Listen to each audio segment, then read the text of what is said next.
Perkenalkan, saya Frida Ramadhani dengan nomor NIM A11-2022-14842 dari Prodi Teknik Informatika Universitas Dianuswantoro akan menjelaskan serta mempraktekkan materi MySQL dari mata kuliah basis data. Nah, lalu apa itu MySQL? MySQL adalah sebuah program database server yang mampu menerima dan mengirimkan data dengan cepat, multi-user, serta menggunakan perintah dasar SQL atau Structured Query Language. Program database dari MySQL sendiri berbentuk database relasional atau bisa kita sebut Relational Database Management System yang menggunakan suatu bahasa permintaan yang bernama SQL atau Structured Query Language. Nah, lalu kita akan mengenal nih apa itu SQL. SQL adalah sebuah bahasa permintaan database yang terstruktur. Bahasa SQL ini dibuat sebagai bahasa yang dapat merelasikan beberapa tabel dalam database maupun merelasikan antar database. Nah, SQL sendiri dibentuk menjadi 3 query. Yang pertama ada DDL atau Data Definition Language, ada DML atau Data Manipulation Language, dan ada DCL atau Data Control Language. Nah, sekarang kita akan bahas satu-satu. Apa itu DDL? Yang pertama, DDL adalah sebuah metode query SQL yang berguna untuk mendefinisikan data pada sebuah database.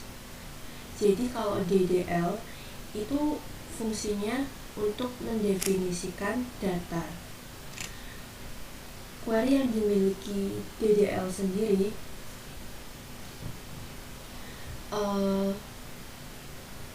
ada create, drop, dan alter. Create fungsinya untuk membuat database dan tabel. Drop fungsinya untuk menghapus tabel maupun menghapus database.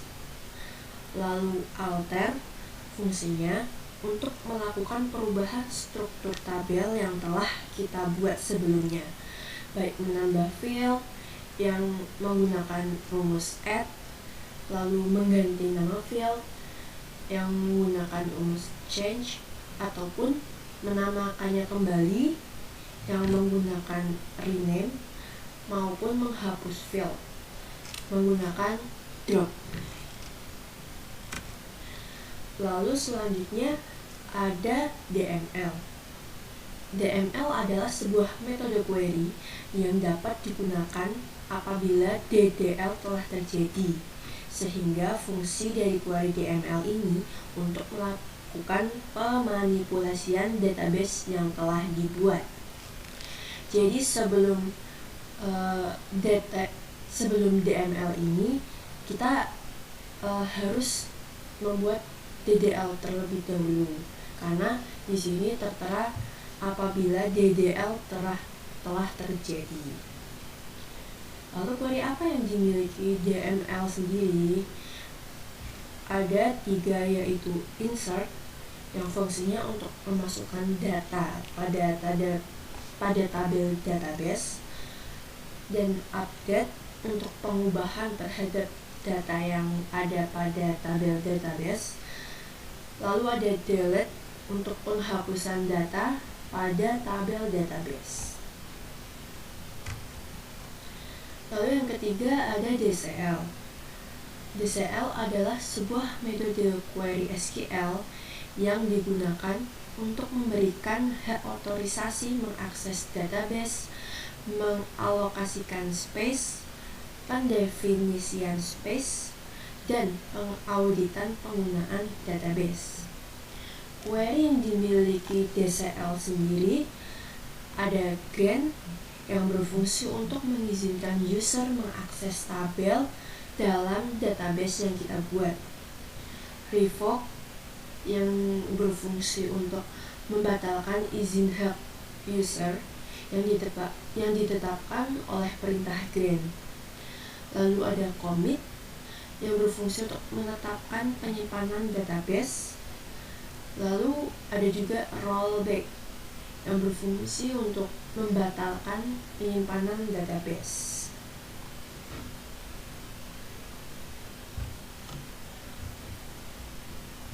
Nah, selanjutnya kita akan mempraktekkan apa yang sudah kita pahami tadi.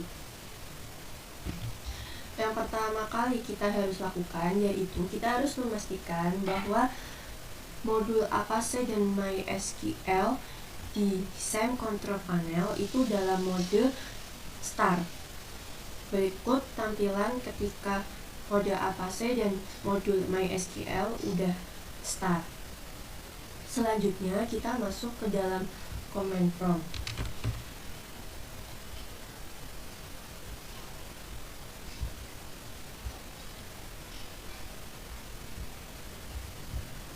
Nah, selanjutnya kita harus mengetik cd, lalu kita ketik cd SAM untuk masuk ke dalam folder-folder, yaitu folder SAM, lalu folder MySQL, lalu folder bin.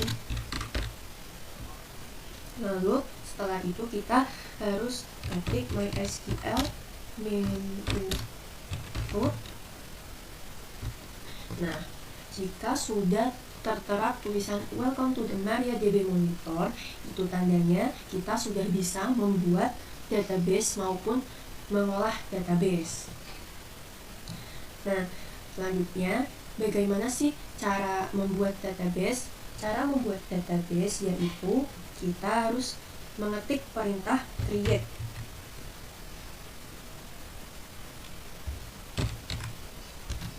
Database. Lalu ketik nama database yang akan kalian buat. Ketik A112022148842. Jangan lupa untuk memberi titik dan koma. Di sini tertulis error can create database because database exists. Jadi di sini error karena sebelumnya saya sudah membuat database dengan nama yang sama. Namun kalau misal kita mau membuat database, rumusnya sama saja, create database. Misal penjualan, titik koma, enter. Jika sudah tertampil tulisan query OK, satu row affected, itu artinya database sudah dibuat. Lalu untuk menampilkan database yang sudah kita buat bagaimana ya caranya? Itu kita menggunakan perintah show databases. Nah, berikut tampilan database yang sudah saya buat, yaitu A1 2022 14842, A1122 14842, lalu penjualan dan lain-lain. Nah, lalu bagaimana sih cara menghapus database yang telah kita buat apabila ada yang salah? Itu kita harus menggunakan perintah drop database, lalu ketik database yang sudah kita buat dan mau kita hapus.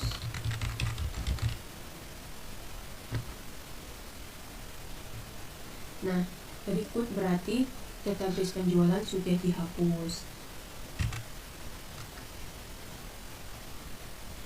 Nah, sekarang kita akan belajar bagaimana sih cara membuat tabel. Nah, cara membuat tabel, pertama-tama kita harus menggunakan rumus. Kita harus menggunakan database mana yang akan dibuat terlebih dahulu. Database mana yang akan digunakan. Di sini kita coba menggunakan database A11-2022-14842 dengan mengetik perintah use A11-2022-14842. Jangan lupa untuk menambahkan titik dan koma. Database change berarti database sudah bisa digunakan. Berarti database sudah digunakan dari yang sebelumnya tidak ada atau non ke database A11-2022-14842. Lalu setelah itu kita harus memasukkan perintah create tabel. Create tabel.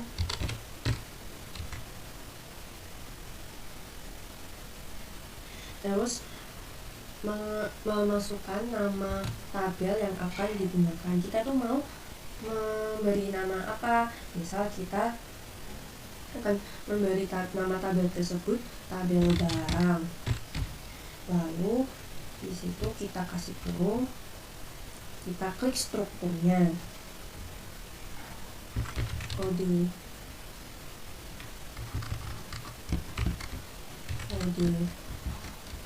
barang.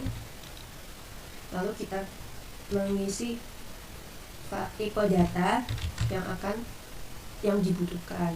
Kita menggunakan char. Lalu berapa sih maksimal variabelnya, misal 5. Lalu setelah itu kita membuat nama barang. Lalu tipe data apa yang akan digunakan, misal char, lalu maksimal ada 15 karakter, koma, lalu apa lagi, satuan,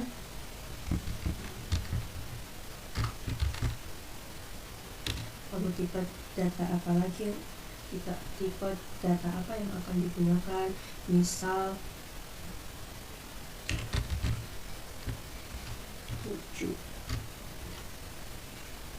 Lalu harga, menggunakan tipe data apa sih? Kalau harga kan angka, jadi kita harus menggunakan tipe data integer.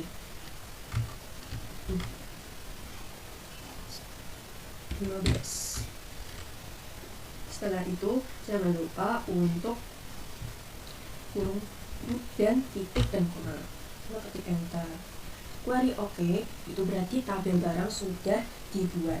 Nah, cara melihat tabel yang sudah kita buat tadi itu dengan mengetik perintah show tables. Nah, lalu bagaimana ya cara melihat struktur yang sudah kita buat tadi? Nah, caranya yaitu dengan mengetik perintah dash tables. Maksud saya dash lalu tabel yang sudah kita buat tadi, yaitu tabel barang. Nah, berikut tampilan tabel yang sudah kita gunakan tadi. Lalu bagaimana ya cara menghapus tabel yang telah dibuat? Itu menggunakan rumus dot tabel. Tapi jangan enter, soalnya kita masih butuh tabel yang kita gunakan tadi untuk pembahasan selanjutnya. Lalu di sini bagaimana sih apabila kita ingin mengganti nama tabel? Rumusnya yaitu kita harus mengetik perintah rename tabel. Tabel yang akan kita ubah itu apa? Dan kan kita punyanya hanya tabel barang. Berarti dengan tabel barang tuh apa? Kita mau mengganti nama tabelnya menjadi apa? Misal dengan tabel barang tuh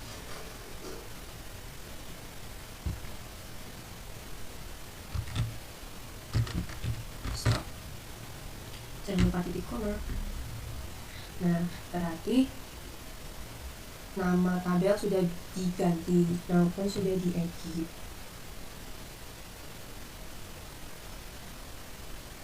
Lalu kalau misal kita kelupaan nih, wah kita tuh ingin memberi misal total, itu bagaimana ya? Itu kita harus menggunakan perintah alter tabel atau tabel. Nama tabel yang sudah dibuat, lalu kita ketik perintah add, lalu kita itu mau membuat apa tadi? Total kan, total. Jangan lupa untuk memasukkan tipe data, berarti integer, lalu berapa karakter, 30 misal. Nah, jangan lupa untuk titik koma. Oke. Show tabel.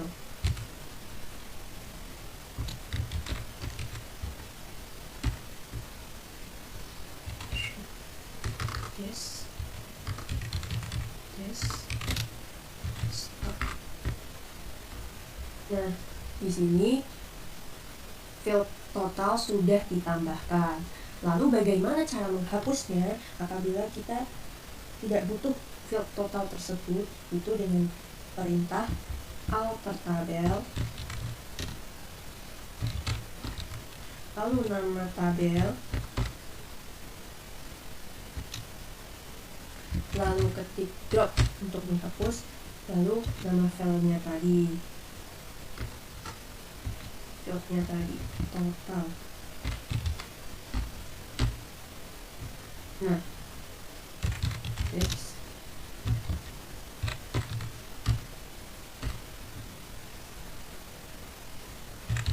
Maksud saya dex stop. Nah, field total sudah dihapus.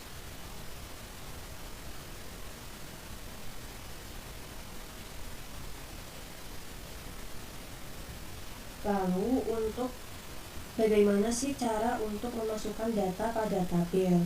Nah, cara memasukkan data pada tabel yaitu dengan mengetik insert into.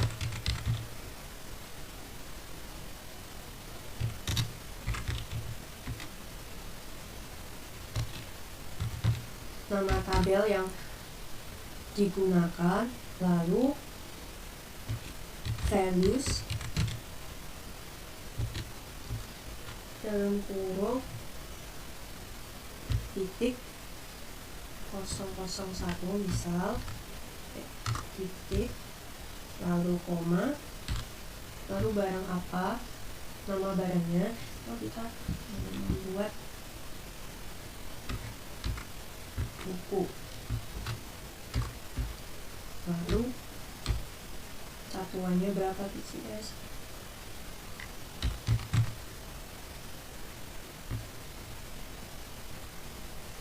lalu dengan harga.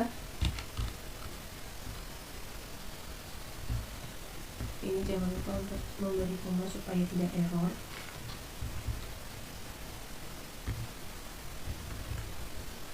Lalu setelah itu jangan lupa menggunakan kurung tutup dan titik koma.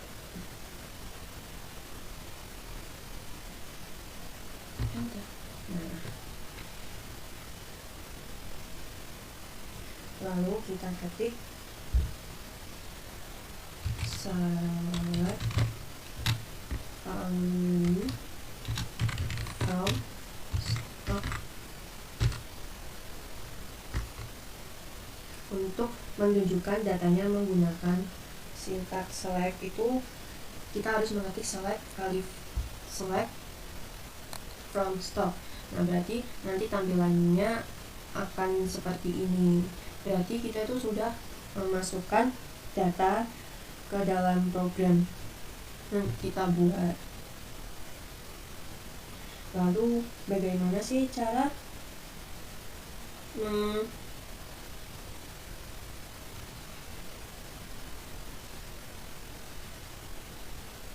masukkan data ke kolom tertentu yang mau diisi datanya?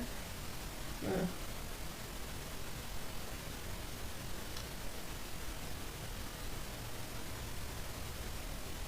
Maksud saya,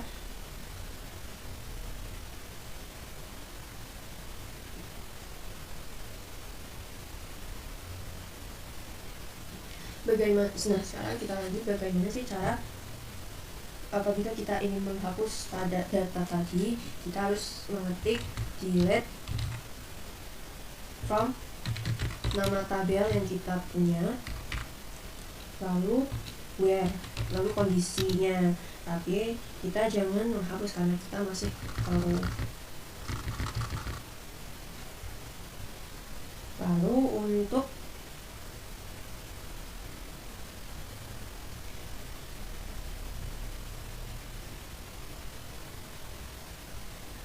menambahkan data lagi itu bagaimana sih caranya, yaitu dengan select kali from stock. Nah, kira-kira berikut yang bisa saya sampaikan. Apabila ada kekurangan saya mohon maaf. Wassalamualaikum warahmatullahi wabarakatuh. Terima kasih.